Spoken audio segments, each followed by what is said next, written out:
प्रतापगढ़ के एक हॉस्पिटल में ड्यूटी करने आई युवती की संदिग्ध मौत के बाद जमकर हंगामा हुआ है।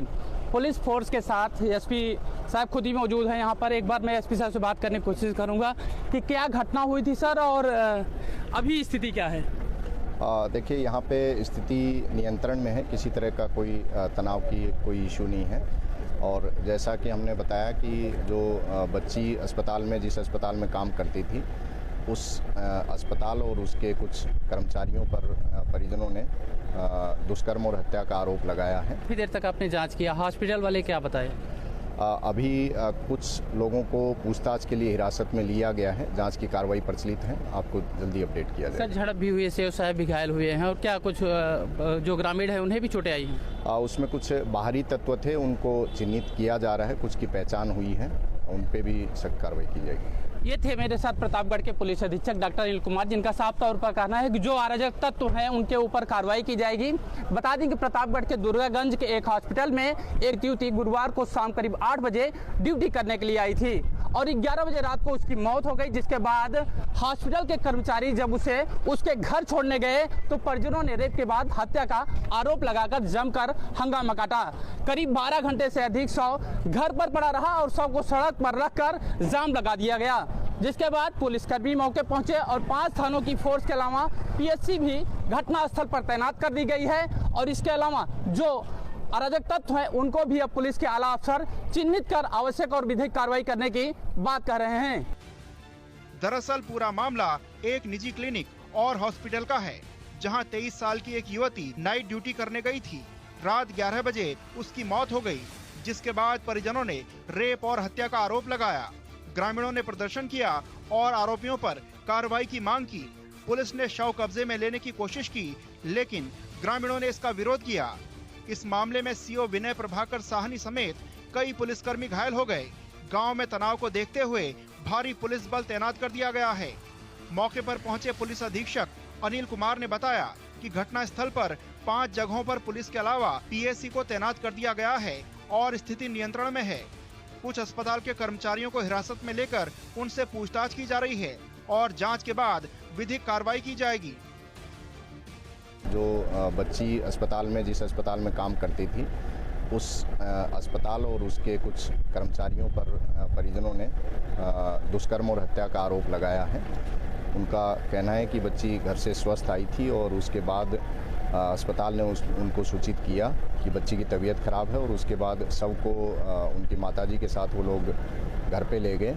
परिजनों ने सुबह तहरीर दिया है, उस तहरीर के आधार पे सुसंगत धाराओं में अभियोग पंजीकृत किया जा रहा है और इसके अलावा इसमें वीडियोग्राफी के माध्यम से डॉक्टर्स के पैनल से वीडियोग्राफी कराई जा रही है। रानीगंज थाना क्षेत्र के भदारगंज की रहने वाली युवती एक निजी अस्पताल में 4 साल से काम कर रही थी। उसके पिता की मौत हो चुकी है। उसकी दिव्यांग मां ने बताया कि उसकी बेटी गुरुवार शाम 6:30 बजे साइकिल से ड्यूटी करने अस्पताल गई। रात 8:30 बजे अस्पताल से फोन आया कि हॉस्पिटल आ जाओ। वो तुरंत वहां पहुंची। वहां अस्पताल के कर्मचारी सुनील कुमार, विद्यासागर और शहनवाज ने गेट पर ही उसे रोक लिया और कहा कि तुम्हारी बेटी की मौत हो गई है। जब कारण पूछा तो तीनों सकपका गए, लेकिन अंदर जाने नहीं दिया। बेटी का 6:30 बजे ड्यूटी पर आई थी जी। 6:30 बजे आई थी ड्यूटी पे, हंस बोल के खा पी के तैयार होकर अच्छे से सब आते हैं।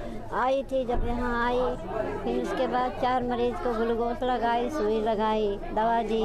और एक गांव का है मास्टर, वो भी आया था, बात किया 1 घंटा, अपन बातचीत दोनों जन की। फिर वो घर गया, फिर दूसरी बार हेलमेट भूल गया तो फिर हेलमेट लेने आया, फिर भी बात की। फिर उसके थोड़ी देर बाद जब वो घर पहुंचा तो फिर यहाँ से कॉल गया हमारे पास, कॉल गया कि तुम्हारी बेटी जहर खा के घर से आई है, तुम जल्दी आओ। तब हम बोले कि अभी हमारी बेटी तो गए, कितनी देर है, हंसी खुशी अच्छे से गए, जहर काहे खाए। अब इतनी देर गए हो गए, साइकिल चला के इतनी दूर से खींच के साइकिल वो खड़ी है। हाँ, उसके बाद क्या कहा थे, फिर आए हम यहाँ, हमका अंदर देखे नहीं जहर। बताया जा रहा है कि अस्पताल की एम्बुलेंस युवती के शव को लेकर घर पहुंची। इस दौरान आरोपी शव को घर के सामने छोड़कर भागने वाले थे, लेकिन ग्रामीणों ने उन्हें पकड़ लिया। जब ग्रामीणों ने शव को देखा तो युवती के शरीर के निचले हिस्से के कपड़े गायब थे। कई जगहों पर गंभीर चोट के निशान थे। रात में ही ग्रामीण रानीगंज पहुंचे और डॉक्टरों समेत 6 कर्मचारियों के खिलाफ पुलिस को शिकायत की, लेकिन पुलिस ने कोई एक्शन नहीं लिया। शुक्रवार सुबह कार्रवाई नहीं होने से नाराज 250 ग्रामीणों ने अस्पताल पर हमला कर दिया, जमकर तोड़फोड़ की, नारेबाजी करने लगे। इसकी सूचना पर सीओ रानीगंज विनय प्रभाकर साहनी फोर्स के साथ मौके पर पहुंचे। वहीं मामले की जानकारी होने के बाद स्थानीय विधायक आर.के. वर्मा भी पहुंचे। ये बेहद दुखद मामला है। एक बेटी जो यहीं बासी गांव की रहने वाली थी, ये माँ मल्टी स्पेशलिटी हॉस्पिटल में विगत कई महीनों से या वर्षों से वो काम कर रही थी और शाम को अपनी साइकिल से आती है अपनी ड्यूटी पर, और आने के बाद कुछ घंटों के बाद उसकी बॉडी उसके घर पर एम्बुलेंस से भिजवा दी जाती है।